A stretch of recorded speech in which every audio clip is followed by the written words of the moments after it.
And here we are. Told you we'd make it in one piece. Station ain't too far now.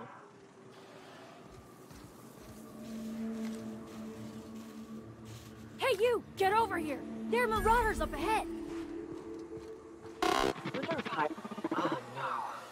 How the hell did marauders navigate the caverns? This station's under the protection of the corporate compliance crew. You a marauder? 'Cause me and my sunshine, that's my gun if you were wondering, we don't take kindly to marauders.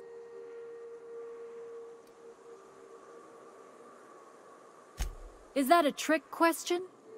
Never mind. Marauders ain't smart enough to be asking those. That's good, I guess, as I wasn't looking forward to double-tapping you. You're clear, but I would caution you against pressing on ahead. This station's plumb crawling with marauders, you know. Me and Sunshine are doing exactly what we've been tasked with, and that's guarding these big old Devil's Peak horns. There is nothing I'd enjoy more, but the C3s play it by the book. Usually. Go petition the boss man. Maybe you can convince him to alter my duties. You ought to talk to my crew. They're guarding a small barracks to the southeast, by the edge of the mountain. See that path that runs underneath that giant archway? Follow it on down. There's a little station near the cliff. You'll find the rest of my crew there.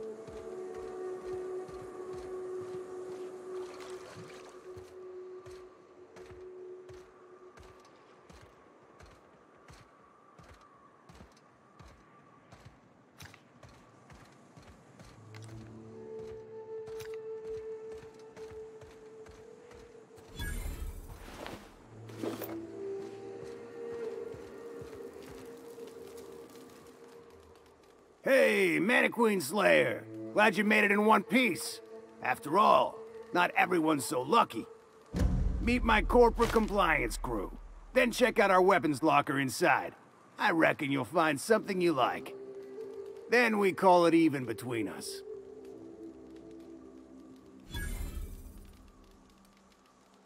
The corporate model is the oldest and most efficient, not to mention stable structure history has ever shown us. Plus, corporations got certain rights not entailed to individuals. I lead the C3s. Addie covers our payroll and expenditures. Lance handles the human capital. And Donald is our charming public face. Our system works. We've racked up more confirmed kills than any other crew you can hire. We were hired to do so. Why else? You did get the memo that we're mercenaries? Our client's a bit unorthodox, sure. He calls himself the broker, and prefers the glow of a terminal to flesh and blood interaction. But I can't fault his work ethic. Our current gig's to stop, by means of lethal force, any creatures exiting the caverns, including but not limited to marauders, iconoclasts, and agents operating for the MSI.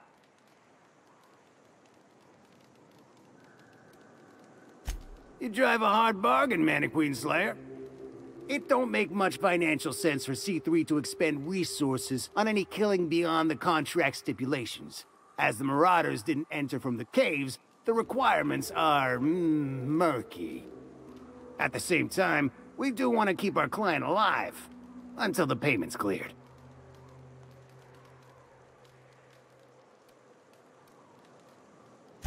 We recommended the client safeguard himself, so I don't expect that the main doors will be accessible.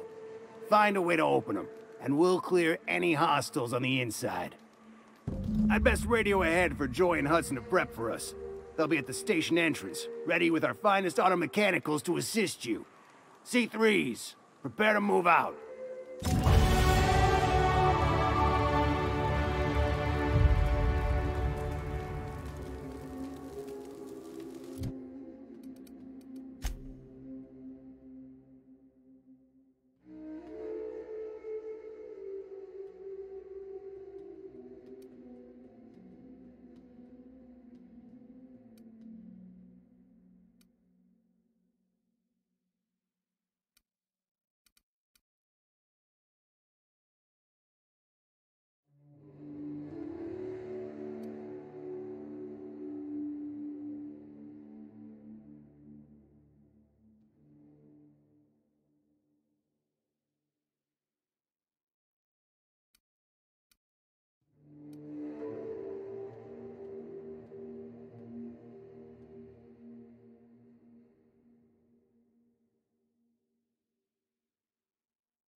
We're locked and loaded.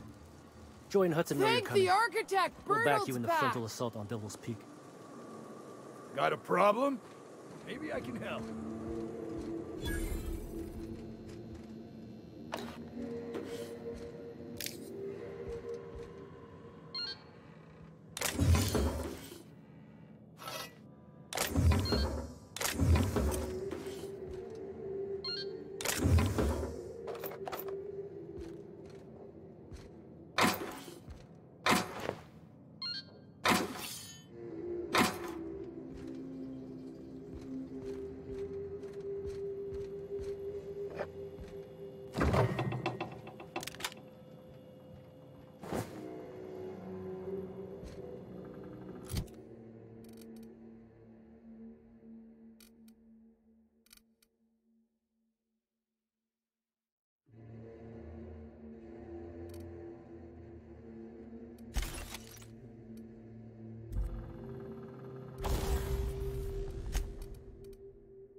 There you are. Boss man said you'd be up this way. I always wanted to poke through a high-gain wireless. There was...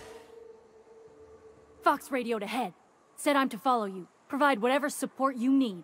If those bastards start shooting, we'll join in. I gotta warn you, my girl Sunshine here is a tad trigger-happy. Of course, me and her will follow your lead. Just wanted you to know we wouldn't begrudge you of any violent inclinations. Ain't it the same, really? I'd say me and my piece meet each other halfway on the issue. She likes to be used, and I like to put her to good use. As so very often as I can. We can tell friend from foe, mind you, but it's probably best not to walk directly in front of us.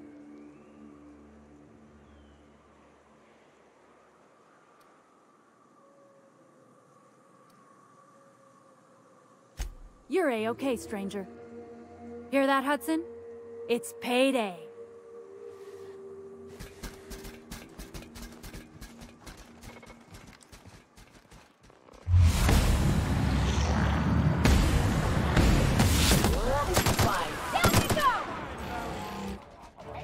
Security enforced. Waste of company ammo.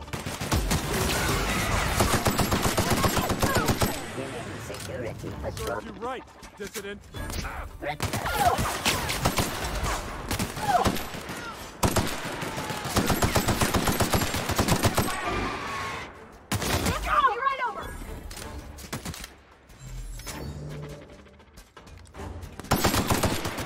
Security actions. Security threat eliminated.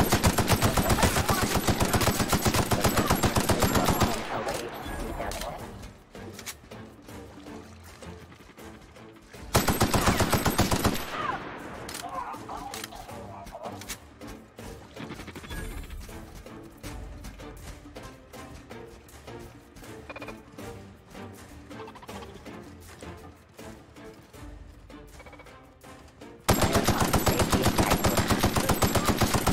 Everyone all right?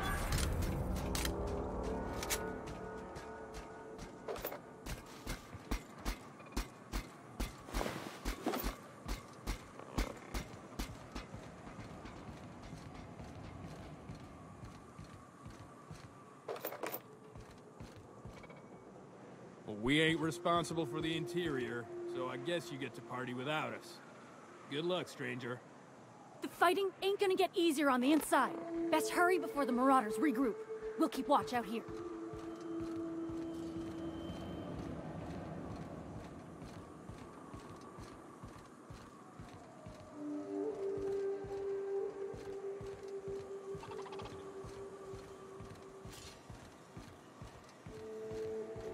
Hiram must have sealed the door. He spooks easy.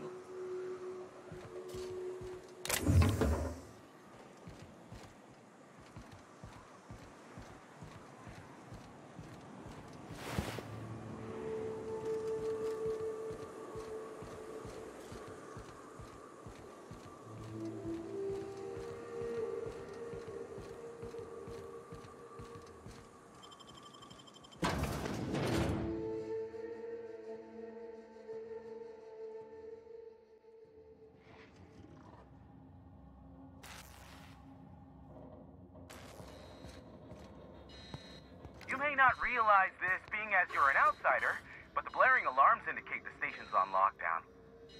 Which means you can't ever get to me. So leave already. Can't? We'll see about that.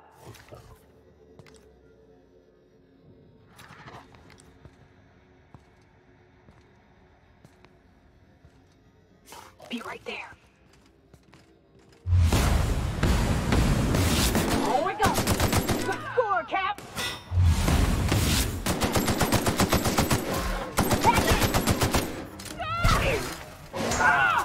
Attacking!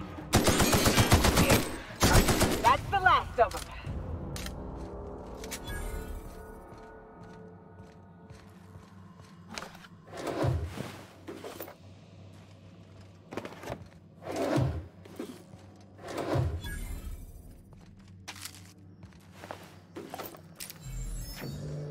Here's the elevator, but ain't gonna budge while this place is on lockdown.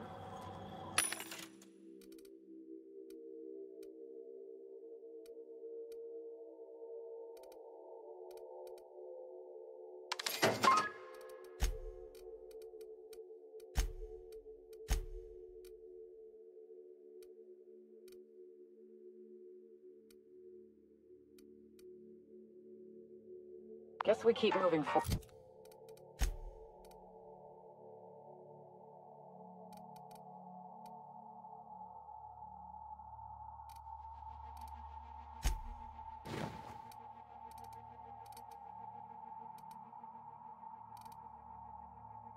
Forward.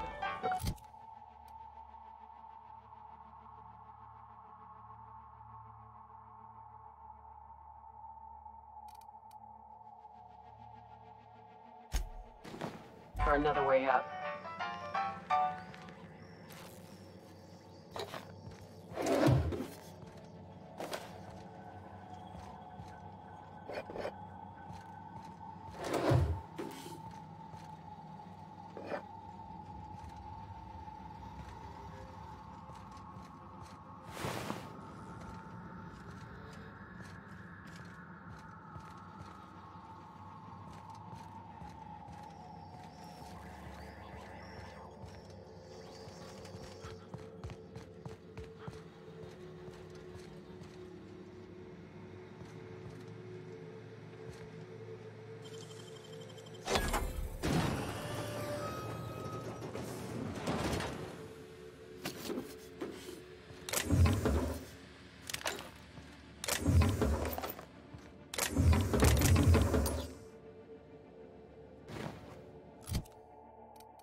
You out there, whoever you are, yes, I can see you. Come here and talk to me. Base to intercom.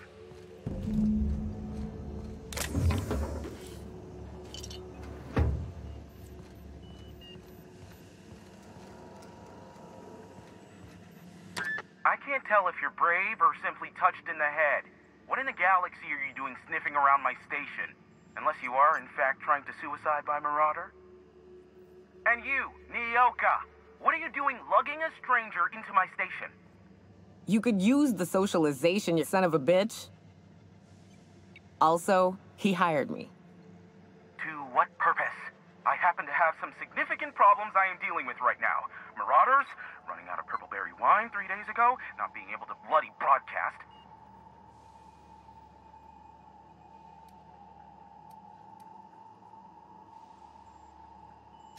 I see why Nyoka tolerates you. Fine, I'll do the talking. By the hand of fate and my own cunning skill, I run this station. The Marauders may have other plans, and since my hired hands have clearly turned idle, it appears I have need of you. As my newest contractor, you may call me the Broker. Or we can call you Hiram, on account of that's your damn name, and doubly on the account of the Broker being a dumbass alternative. What? Everyone calls me that, aside from you.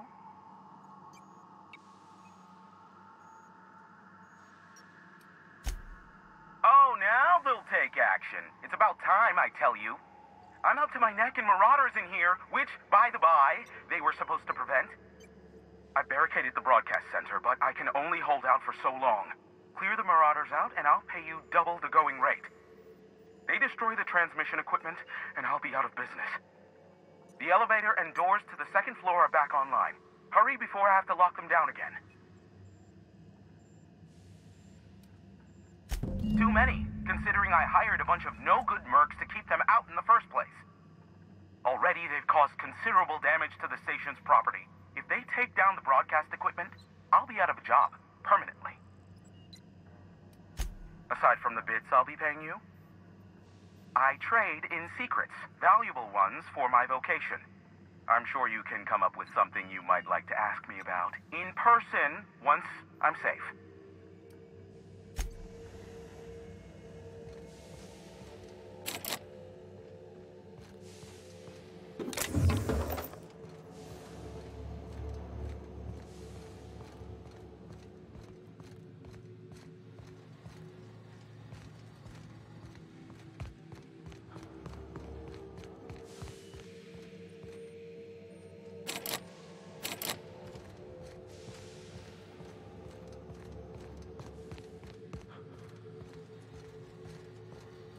Hey, elevators to your right.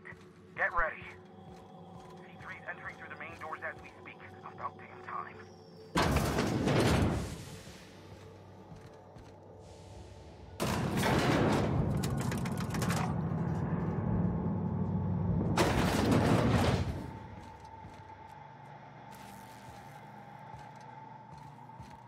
Light 'em on fire, ladies and gents!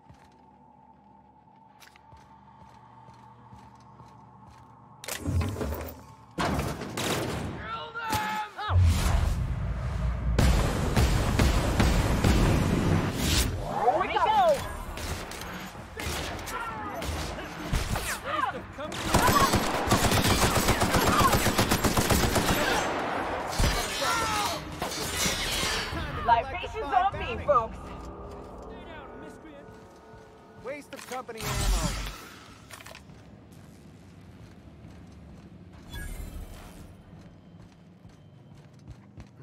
Open fire! I'm taking cover! I'm making pay! Shut down! Arrest me!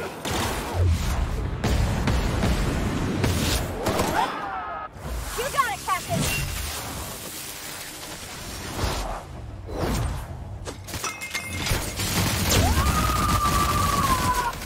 Grant, you say?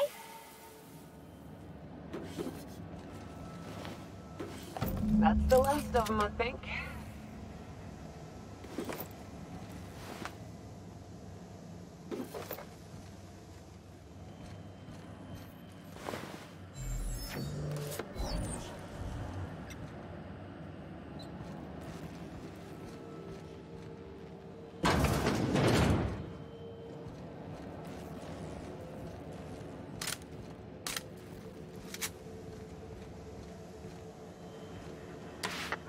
Marauder free at last. I'll get the door. Do hurry on in.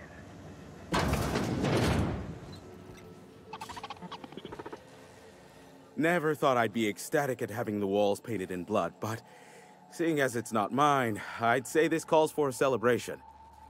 And you got me my money's worth out of the C3s. I ought to have simply dealt with you in the first place.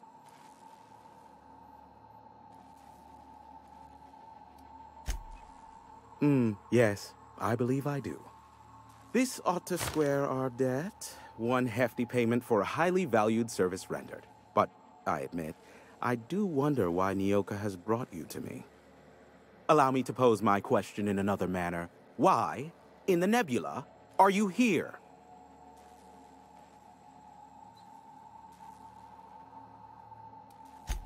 If you insist. As I was telling you before, I am the premier broker for all of Monarch.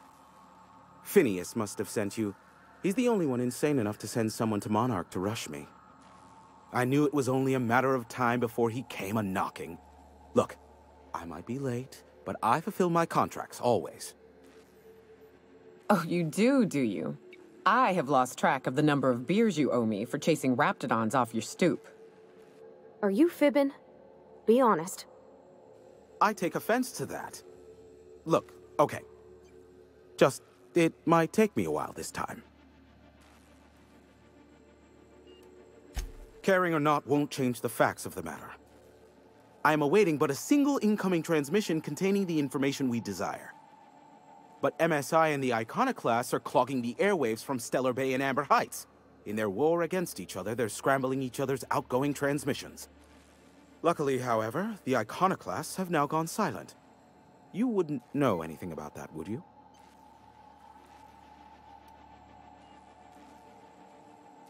A pity. Seems I have some information on a rogue agent to hunt down. Still, we need to get MSI off the airwaves. I will leave the means to that particular end under your discretion.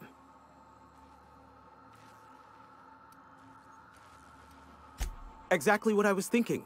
They hurt us all with their pettiness. Which, of course, has inadvertently affected the incoming port and my livelihood.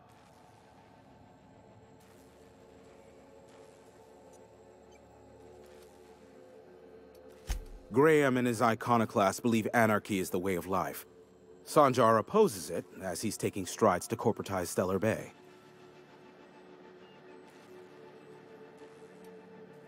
No, they're jamming the limited frequencies we have at our disposal. Nothing extraplanetary can get in or out until the frequency pollution thins out. The safest bet is to convince Sanjar and MSI to stop transmitting on their end. My former partner, Sanjar, transmits from his office in MSI's headquarters in the center of town. Don't let him try to fool you. While his messages might seem like gibberish, they are in reality coded business orders to off-world companies. I understand why he needs the bandwidth, but we had a deal and he's broadcasting ceaselessly.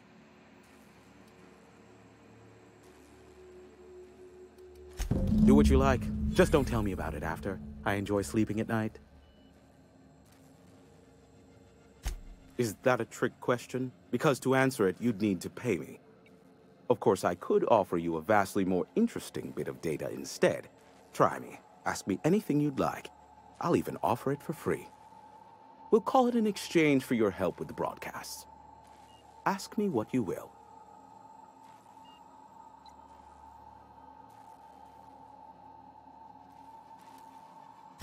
Not much, admittedly.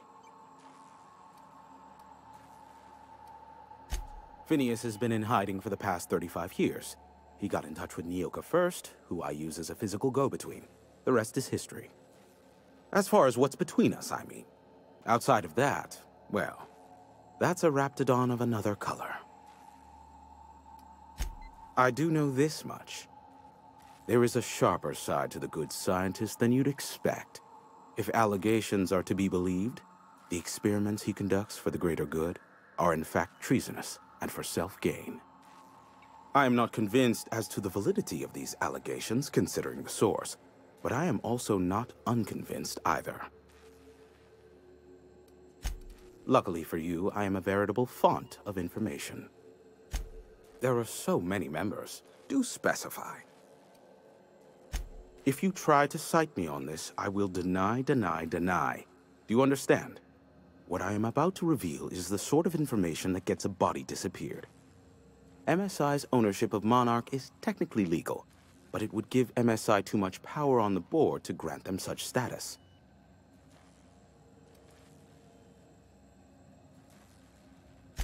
Exactly. But you didn't hear so much as a whisper of such from me. Luckily for you, I am a veritable font of information. They are a curious lot. Insufferable. And short-sighted, too. What else do you wish to know? Sanjar's not actually at fault for his past performance reviews, but he can keep hunting for loopholes to get back on the board for the next century. He'll never be reinstated. Not in his lifetime. For Nebula's sake, even with the loophole I gave him, he's only in charge of MSI because every other exec died during the massacre at Amber Heights. I gave Sanjar and Graham legal information that would allow MSI to own Terra 1, once the other corporations had abandoned the planet. The execs had their concerns, but before the matter could be resolved, pirates raided their homes in the night.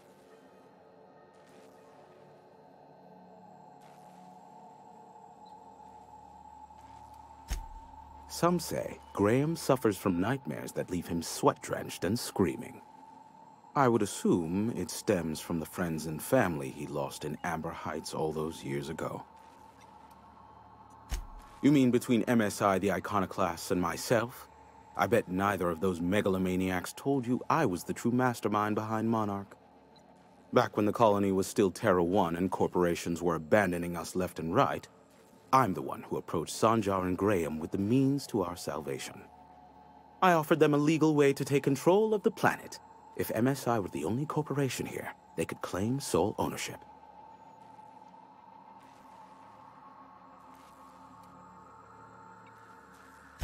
Precisely. The other corporations were fleeing because of the hazard clause declaring Terra 1 uninhabitable. But MSI had lagged behind, giving Sanjar and Graham an opportunity. Take over MSI, stay here while the other corps left, take over the planet.